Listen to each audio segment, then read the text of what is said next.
I was going to ask you, do you just wouldn't happen to have any samples of like what you were doing for your first weapons class? Just like Oh either yeah. stills or anything like that. Because it Uh, would be great to see like from your first class, because you didn't take the weapons class once, not uh, twice, but you took it 3 times. yeah. Yeah. So you more than anybody else can definitely speak to A, the quality of the class, and B, Mhm. how much you've grown. And I would love to see where you started Uh, and what it looks like on, recently in terms of stuff. oh yeah, for sure.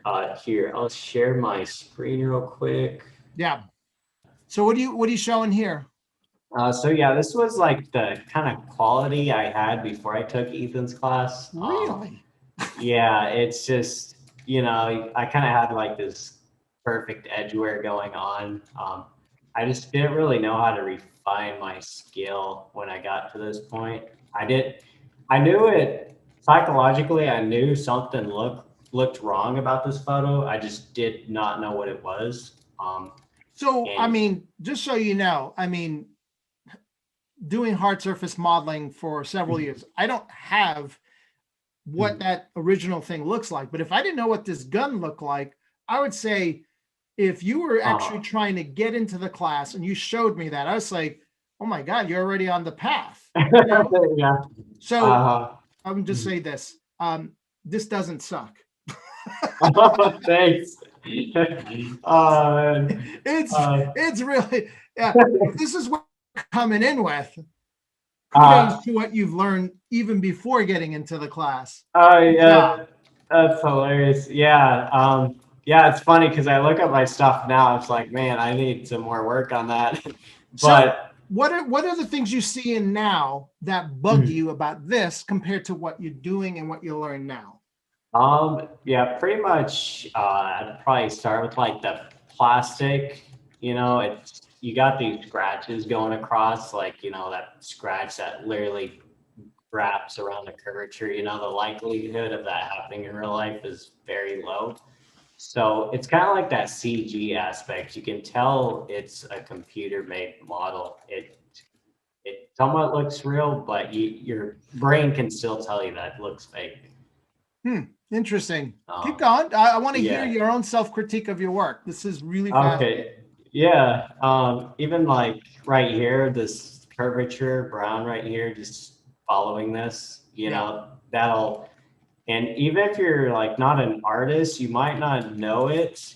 You might not know that looks wrong, but your brain psychologically will be like, there's something wrong right here. And for some reason, it'll just kind of psychologically let you know behind your head that it doesn't feel that realistic, if that makes sense. And pretty much for like the first person view, uh,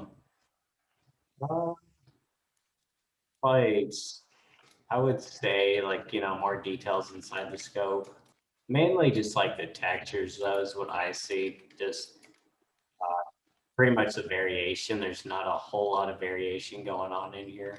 Hmm, got it. But yeah, but it'll probably be interesting for you to see, the later process of uh, what details I learned from Ethan's class. You know what it is though, Yeah. dude, and I'm just gonna say this because I think Mhm, everyone's got a different, like depending on where you are in the career, mhm. what you do, and how much you're in it.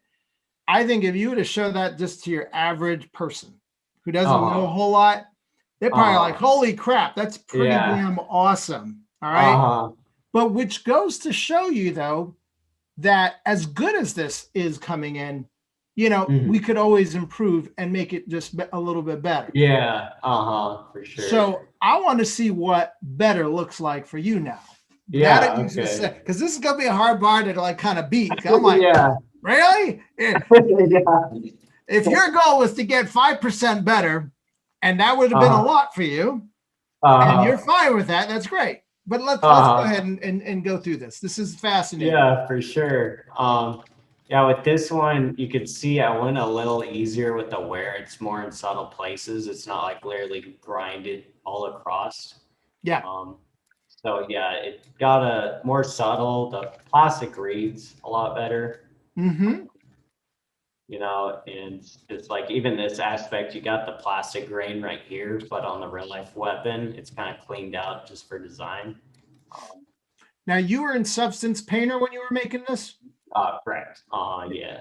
Yeah. So, and did you sculpt in the details in ZBrush and then bake out your maps in, is this Marmoset?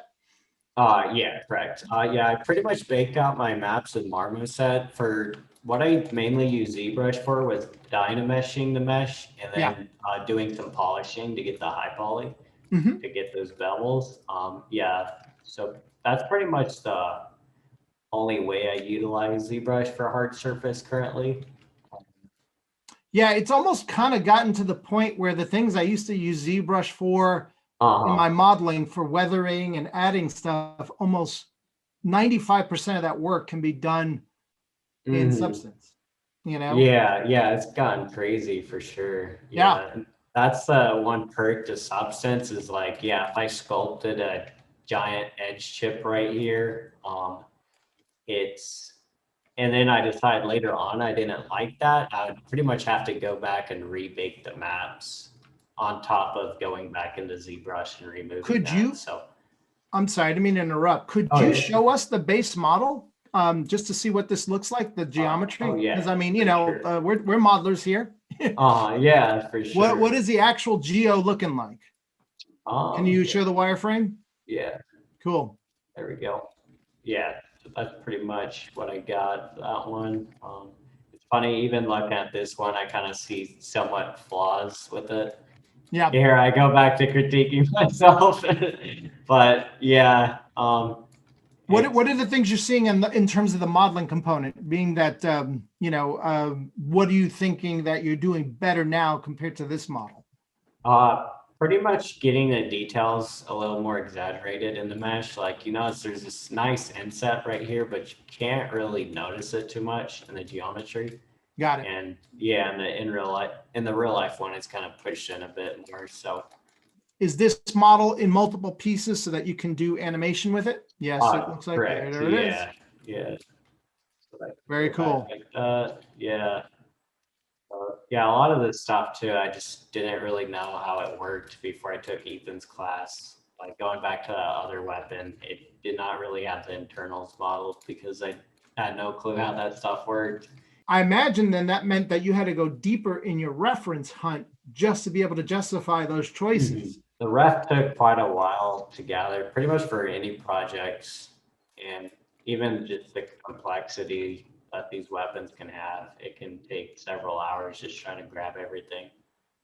Yeah, no, I can Yeah. imagine just the research alone being quite a bit of an endeavor. How much time did you wind up in the beginning? Like, let's say the weapons class, the first one you took. How much time in homework did you dedicate a week to doing your assignments? Um, yeah, I remember when I was doing this weapon, I was taking Clinton Crumpler's class as well, and yeah, it was pretty difficult to tackle. I was So doing you two didn't take classes at just once. one class, you took Yeah, two classes. yeah, and with Clayton's class, I wanted to go big, so I was literally working on this All on right. top of that. We're gonna get to that, dude. Yeah, I'm still yeah. loving your freaking guns here. So let's go to the third class. Okay. Yeah, Pretty let's just much. kind of see that kind of fast, like where you are with just the weapons Uh-huh. part. Mhm. Okay, yeah, for sure. Yeah. So pretty much this was like the third class. I did a basic Scar H, and kind of right after that, I added some wear to it. But yeah, this is pretty much what I did after that class. Dude. Just wanted to add some storytelling to it. Yeah. And this firearm's called a Scar in real life, so that's why the little Disney sticker of the Scar right there, kind of Yeah. on. But yeah, so this one, I going back to that variation, I got a lot more of that variation going on in the textures of the little scuffing, the oil. So yeah, it stings a lot more now to your eyes when you got all that going on, the little rust specks on top of the scratches. I'm just kind of Versus, sitting here just like loving on your stuff, dude, man. And from one hard surface modeler to another, How long did it take for you to do this? Was this the entire semester? The weapons and props was 6 weeks. 6 weeks. So this is 6 weeks of work? Yeah, Yeah. pretty much. I wonder if I got the photos of the new version I did in this class. And were you able to get to completion by the 6th class on this one? Or did you do extra work outside of it? Yeah, pretty much. This is what I had when I completed the class, with a little bit more subtle wear. Yeah. And then pretty much the week after that, I was like, man, that'd be fun to get this all worn out. So pretty It much looks getting a ton, like just that difference alone, dude. It is totally like rocking, dude. Yeah, thank you. This one, and as good as the pistol was, and as good as the one that you did before you got into CGMA, this really like your opus, man. Thank you.